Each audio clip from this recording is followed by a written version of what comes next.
Good day to everyone, and welcome to this amazing program where we'll be talking about sexual intelligence in marriage. And what does it mean when we're talking about sexual intelligence in marriage? It refers to the awareness and understanding of sexual relationship in a marriage. It refers to awareness and understanding, to have an understanding about what sexual relationship is all about. Many people are married and they did not yet understand or utilize the sexual relationship power and the bounding that it can give in a relationship. What we are talking about here, it's beyond physical intimacy, so we should not get it wrong. It beyond physical intimacy. It compasses what we call emotional maturity. It comprises of what we call mature communication, respect, and mutual commitment to satisfaction. Marriage is not a one-way traffic. When an individual will say, I just want to get it my way.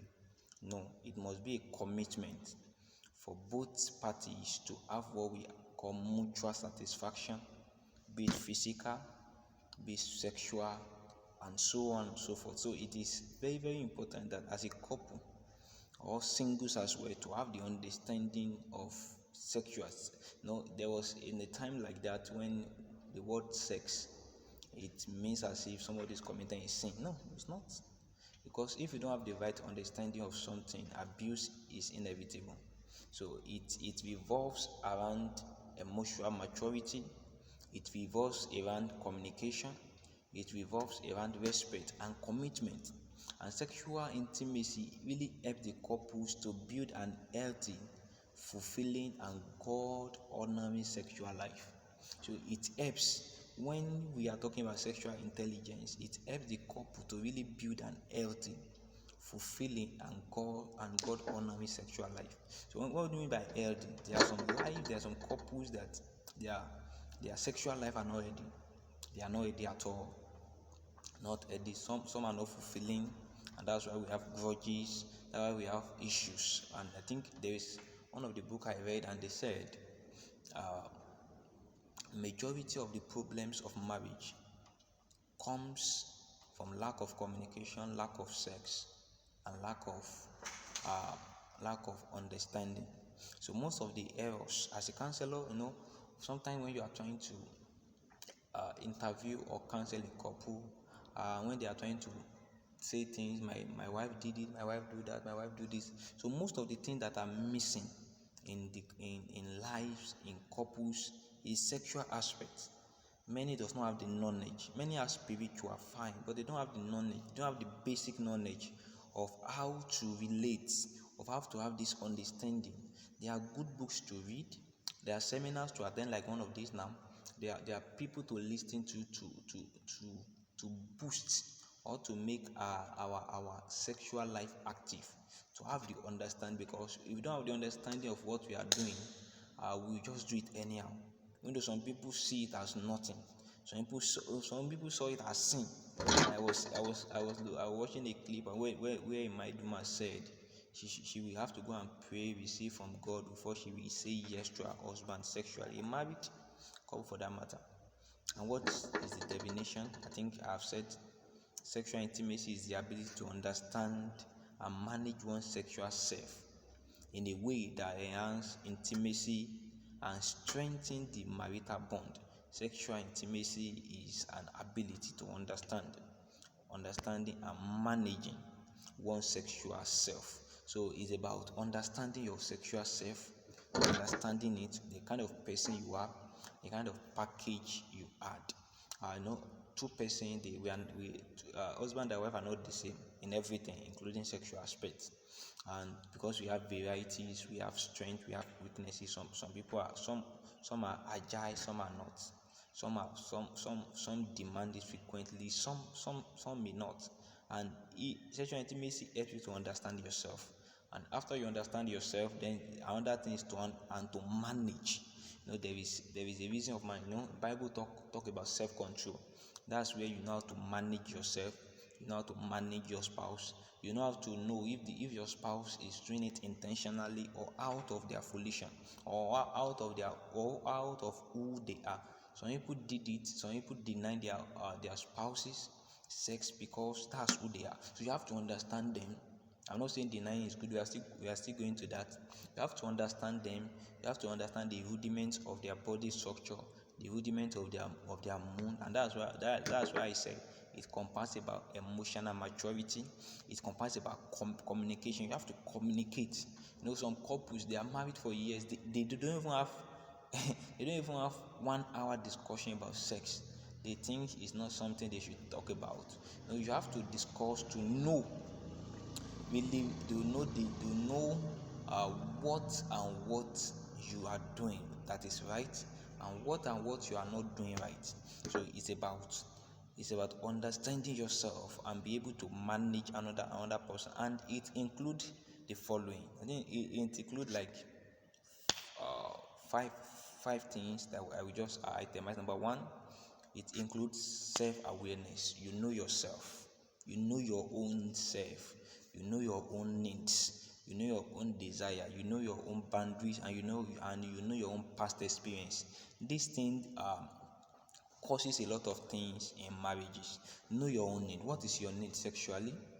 Are you a person that your sexual need is often?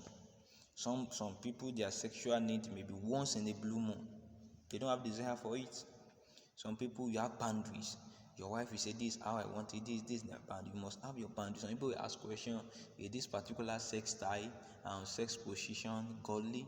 Is this one not godly? Is this one good? No, it's not about good, it's not about godly. It's about what you as a person and your spouse understand and desire. Know your boundaries.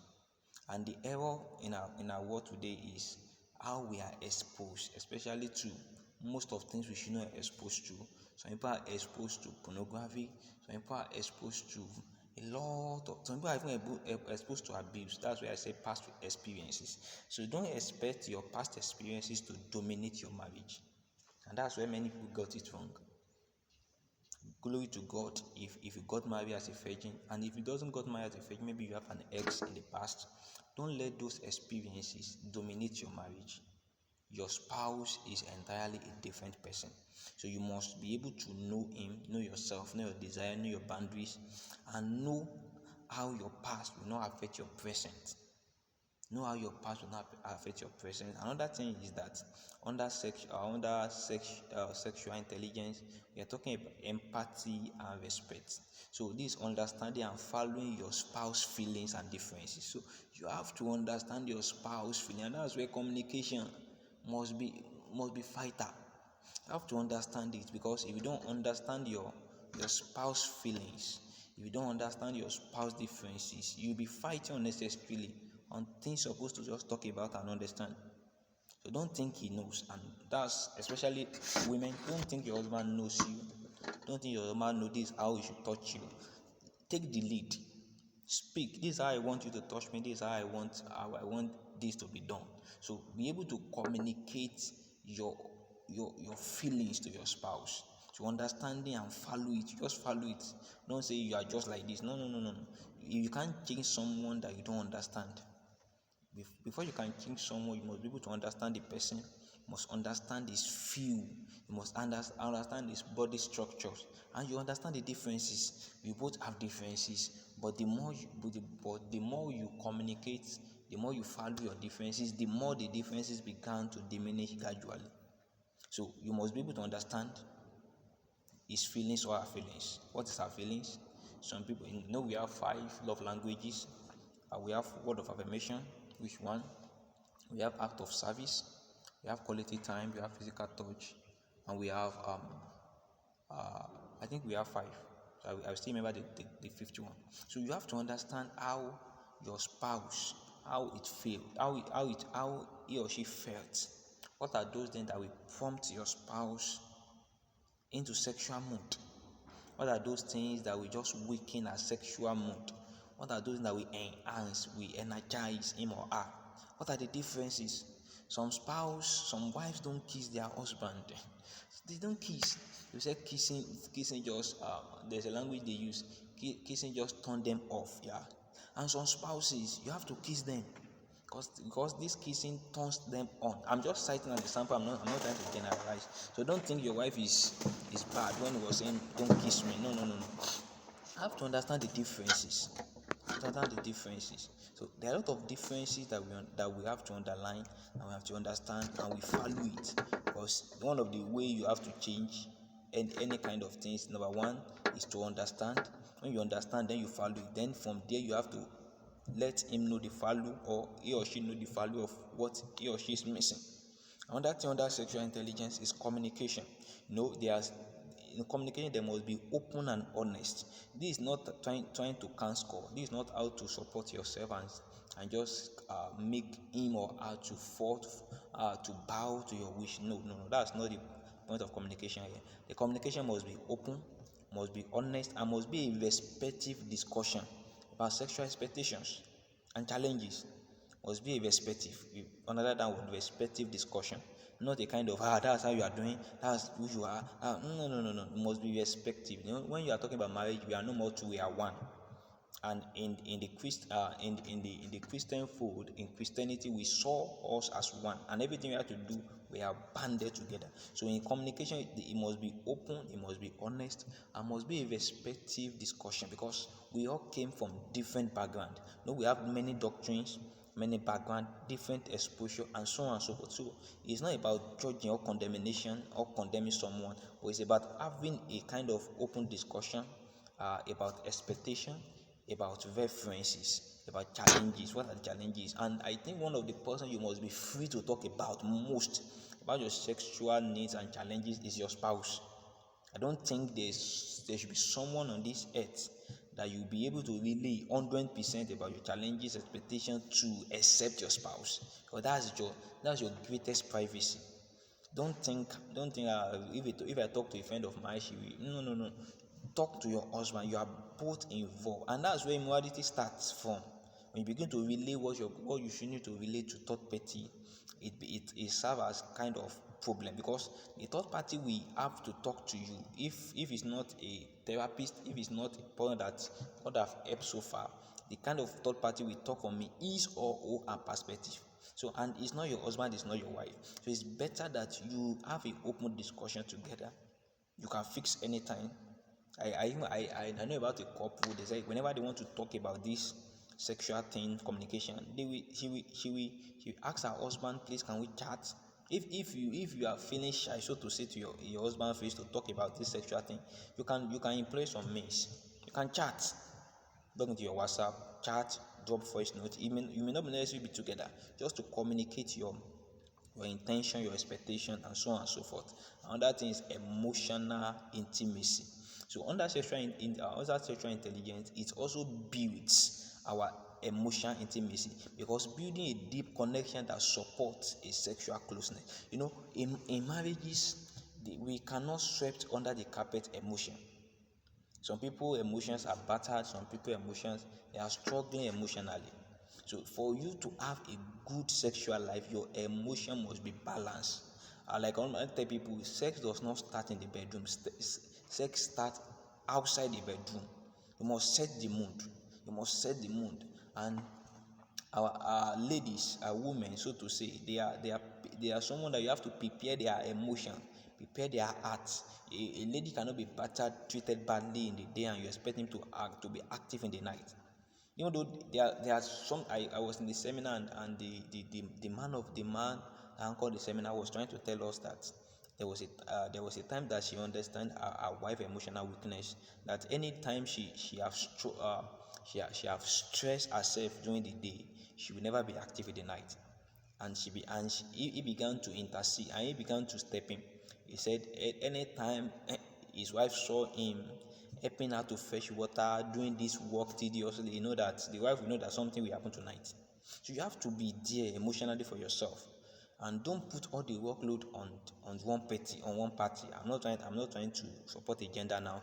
Don't put a workload on a party. Just be there for yourself. Emotionally intimacy, build the connection. It's not the wife you just abuse, you talk to her anyhow and you expect her to be active. No, it doesn't work that way. Or the husband you have talked down with, you have talked down to, you have chatter his emotion and you expect him to be active. He won't. And if you just do it for doing sake, there will not be pleasure, there will not be purpose, there will not be fulfilling, there will not be satisfaction. And the major thing of sex is satisfaction, and for it to bring a kind of purpose to the life of the couples. And lastly is maturity on that. So recognizing that sex is not just about pleasure but about connection. Sincerely speaking, one of the last things that sex does is pleasure. Pleasure is not the integrity of sex. So when I'm talking about sex, the first is we must recognize that it's being connection. The more you add sex, the more you are banded together, the more you have covenant love. So it's beyond pleasure. So that's the mistake of many married couples. Just think that just for pleasure, go to the bed, off your trousers, do it. No, not like that. It's a connection, it's a banding, the bonding, you are bonding together, you are bounded together, you are bounded together. And that's why the Bible warns us against it. Having extramarital affairs or premarital affairs. No, because it's a connection. It's a connection. You'll be connected, you'll be covenanted. You'll be covenanted. So it's beyond pleasure. Sex is beyond pleasure. Don't just do it for pleasuring sake. It must be done. For connection. For connection. For connection. It says, I want us to just look at few things that Bible was telling us about sex, that biblical that's a biblical foundation for sexual intimacy. The Bible presents sex in marriage as a gift from God. Yeah. Genesis chapter 2, verse 24 to 25. We see the picture of man and woman becoming one flesh, emotionally, spiritually, and physically. So Bible presents it as a gift from God. It's a gift from God. In the book of Proverbs chapter 5, the Bible says, drink water from your own well. In other fashion, the Bible says, drink water from your own wife, from your own spring. So he said we should do it. The book of Proverbs. Let me read Proverbs chapter 5. Proverbs chapter 5 from verse 15. Let's see what the Bible also tells us. It said, drink water from your own well. Water flowing from your own well. This is the okay. Let me read verse 18 and verse 19. It says, let your fancy be blessed and take pleasure in the wife of your youth. This is biblical joke. Take pleasure in the wife of your youth. A loving dear, a graceful doe. Let her breasts always satisfy you. Be lost in her love forever. This is Bible. He said, let our breast satisfy you. This is biblical injunction. Biblical injunction that we should, it's a foundation for us, that we should enjoy our marriage, sexual marriage. And in the book of Hebrews chapter 13 verse 4, the Bible affirms that marriage bed is to be honored. Sexual intimacy helps couples to approach this sacred union with wisdom and respect to God. So it is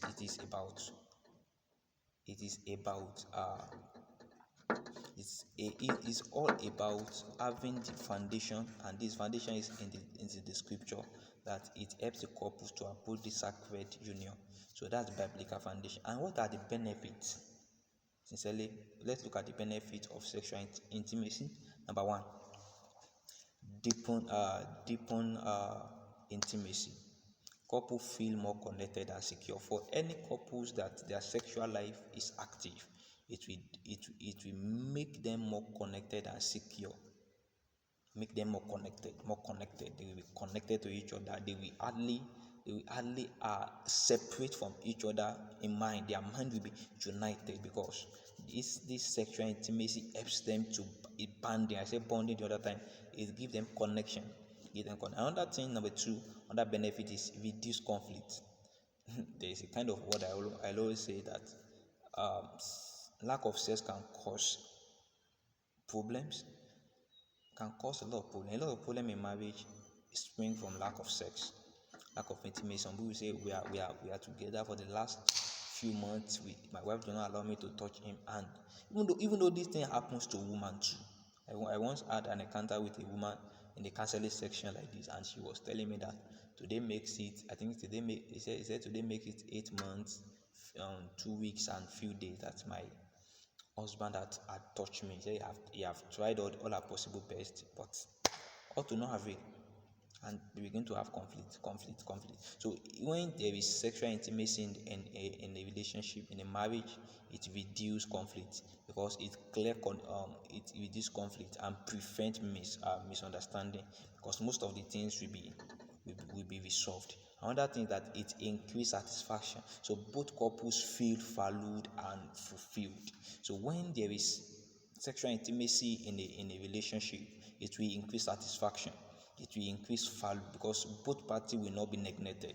Both parties will be carried along. And lastly, under that, because of our time, is healing and restoration.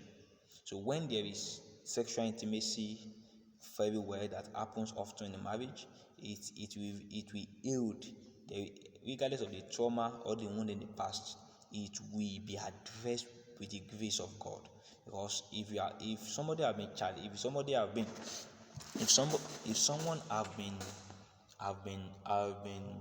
a rough past, trauma in the past sexually, and that person in marriage is running away from sex, he or she will not heal. And that's why people don't know.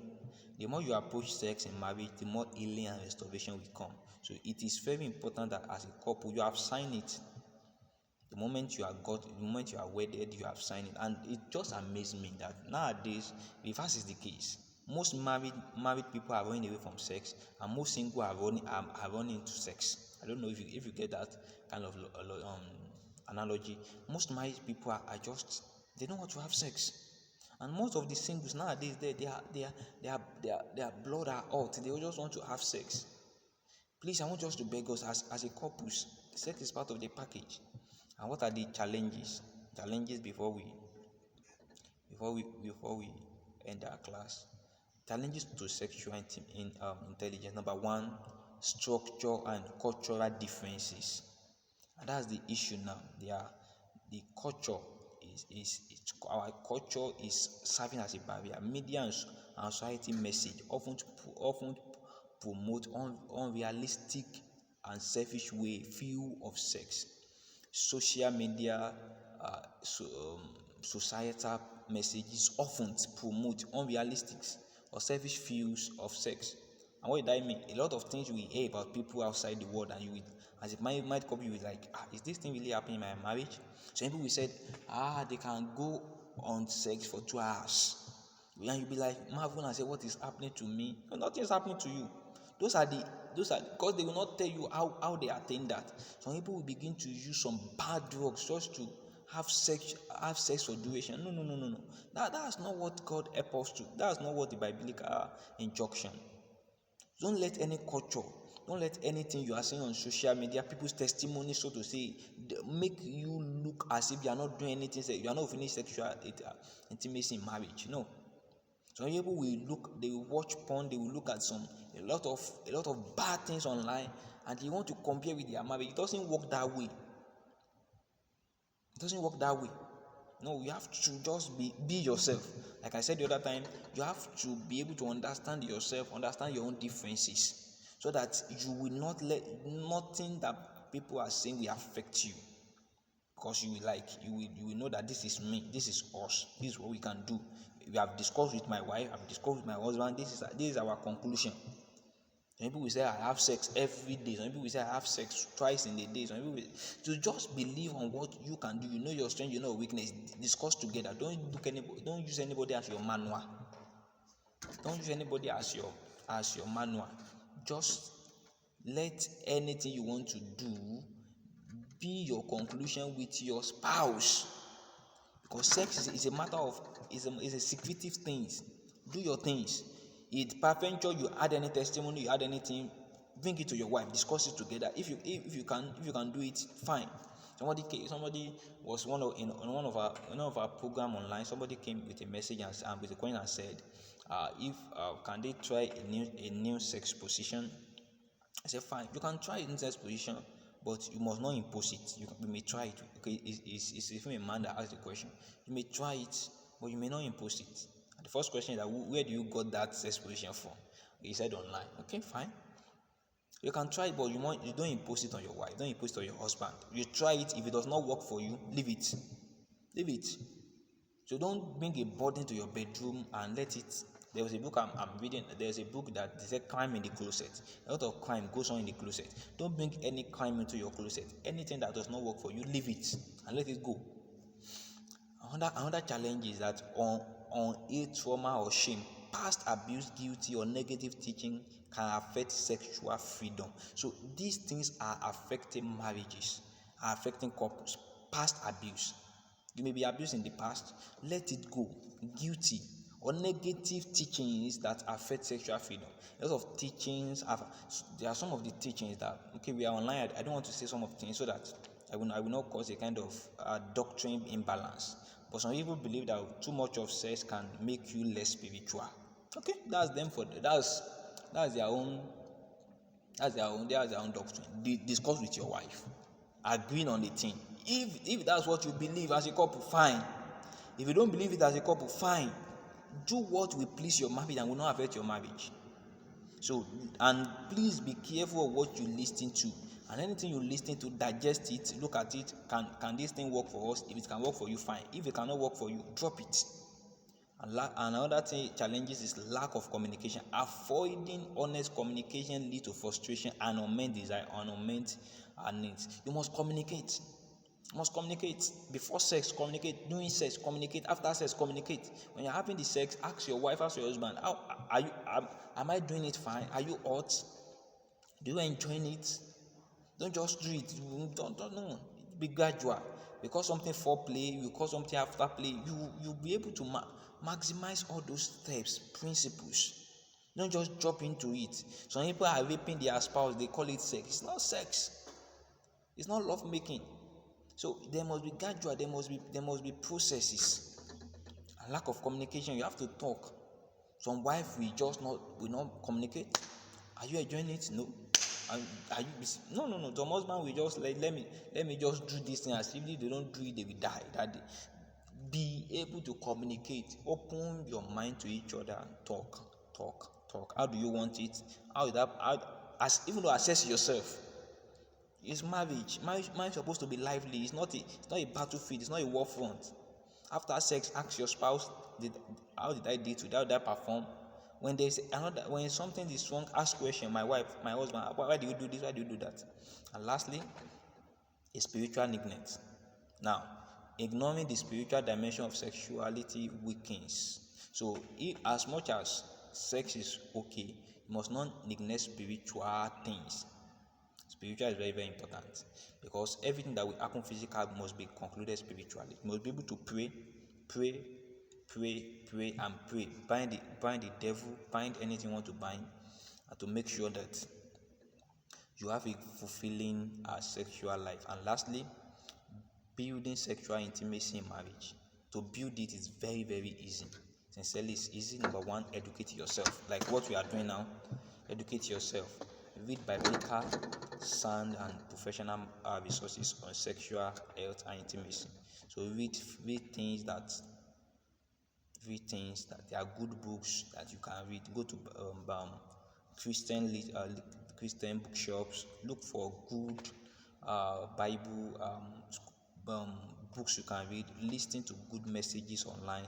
Don't go to websites. Don't go to porn website. Don't read. Educate yourself. Educate your wife. Educate your husband. So as much as you're educating yourself, pass the knowledge to your husband, pass the knowledge to your wife. And number two, cultivate emotional safety. So create an atmosphere, an environment where both of you feel safe to express your desire and concern. There was somebody was asking me that, please, sir, is this a sin for a woman to ask for sex from her husband? Because society have seen it as if the woman have no right. And some wives, they will be burning, they will be honored, they will not be able to express. No, there's no sin. You are not wayward, you are not a prostitute, it's your husband.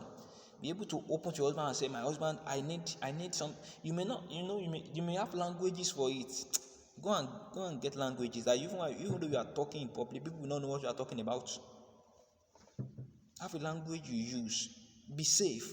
Let the environment be safe. Let the environment be good. You express yourself.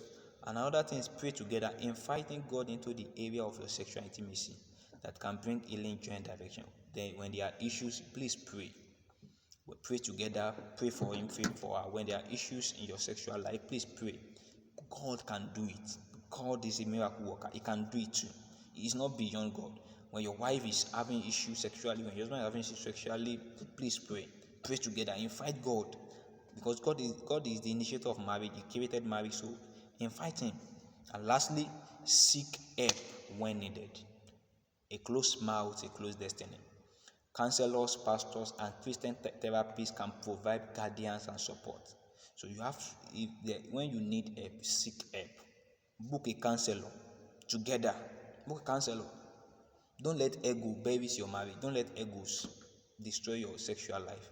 So the Lord will help us in the name of Jesus. And in conclusion, sexual intelligence is vital for a strong and joyful marriage. When sex is out of most marriage, there's nothing there. So it's very important. It's very, very important. It's vital for strong and joyful marriage. It is a blend of emotional maturity, spiritual insight, and intentional practice. So it works together. As a couple, you must grow in this area. You must grow in this area. You must grow, because the more you grow, the more you bond. So don't neglect sex. Don't neglect sexual intelligence in your marriage. Be able to imbibe it in. And I pray the Lord will help us in the name of Jesus. That will be all for now. And I pray God will help us. I by name, Pastor Olaitan. Please, if you have any question, you can please ask. The Lord bless you. See you next time.